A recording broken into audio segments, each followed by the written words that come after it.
Hi hello welcome to VTV. ఇవాళ మన latest update news Mirai. ఎందుకంటే మన హీరో తేజ సజ్జా చైల్డ్ యాక్టర్గా మన మూవీస్కి వచ్చి చిరంజీవి లాంటి పెద్ద పెద్ద స్టార్ యాక్టర్స్తో యాక్ట్ చేసి ఇప్పుడు డెబ్యూగా మొన్న హనుమాన్ మూవీ డెబ్యూ కాదది, కొన్ని మూవీస్లో చేశాడు. కాకపోతే డెబ్యూ అని నేను ఎందుకు అంటున్నానంటే పాన్ ఇండియా స్టార్గా డెబ్యూ అయ్యాడు హనుమాన్ మూవీతో, అందుకని డెబ్యూ అన్నాను. డెబ్యూ మీనింగ్ అందరికి తెలిసిందే, నాకు తెలియదు, కామెంట్ చేయండి తెలుసుకుంటాను ఒకవేళ తప్పు అంటే కనుక. సో డెబ్యూగా మన పాన్ ఇండియా స్టార్ అయిపోయిన సూపర్ స్టార్ అని చెప్పారు కదా, సూపర్ స్టారా ఏం స్టార్ మనోడు, సరే ఏ స్టార్ అయినా కానీ మనకి ఇప్పుడు తెలుస్తున్న న్యూస్ ఏంటంటే మిరాయ్ అన్నాడు, డెబ్యూ స్టార్ అన్నాడు, తెలియకుండా వెళ్తున్నాడు ఎందుకు అనుకోమాకండి.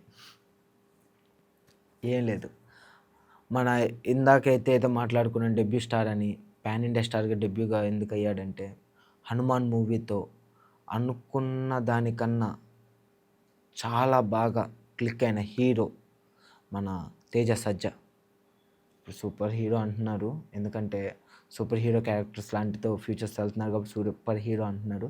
సో అలాంటి క్యారెక్టర్స్ చేసుకుంటేనే ఇప్పుడు రీసెంట్ టైమ్స్లో వచ్చిన మన మిరాయి మూవీ కూడా ఒక 5 days 16 crores overall gross of ఇండియాతో మనకి వెళ్తూ ఉంది. సో ఈ సక్సెస్ చూసుకుంటే కనుక మన తేజ సజ్జా కెరియర్ ఇంకా గ్రోత్ అవ్వాలని కోరుకుంటున్నాను. దాంతోపాటు మన మంచు మనోజ్ గారు కూడా ఇందులో కమ్బ్యాక్ మూవీ అని చెప్పొచ్చు, ఎందుకంటే అతను యాక్టింగ్ కానీ అతను పర్ఫార్మెన్స్ కానీ మొత్తం డిఫరెంట్ స్టైల్స్ అన్నీ మార్చేశారు. కానీ మనోజ్ గారు ఫ్యాన్స్ మీద మీకు అభిమానం ఉందని మాకు తెలుసు, కాలు పట్టుకోవాల్సిన అవసరం లేదు.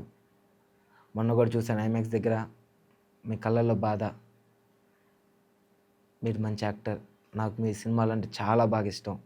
నేను చాలా సినిమాలు చూశాను మీ, అందులో కరెంట్ తీగ సినిమాలో మీ బాడీ అయితే వేరే లెవెల్లో ఉండిద్ది. సో మీరు మళ్ళీ కంబ్యాక్ ఇస్తూ ఇంకొన్ని మంచి మూవీస్తో మా తెలుగు ఆడియన్స్ అందరినీ అలరించాలని కోరుకుంటూ మీ వీటీవీ సభ్యులు కూడా సబ్స్క్రైబ్ చేసి నన్ను ఇలాంటి కంటెంట్ ఇస్తూనే ఉంటాం మేము.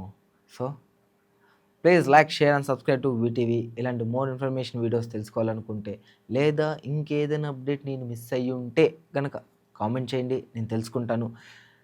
ఓకే, ఒకవేళ కనుక నేను కంటెంట్ చేయకపోతే కానీ చేయండి, చూసుకుందాం, చేసుకుంటూ వెళ్దాం. ఓకే బాయ్, నమస్తే.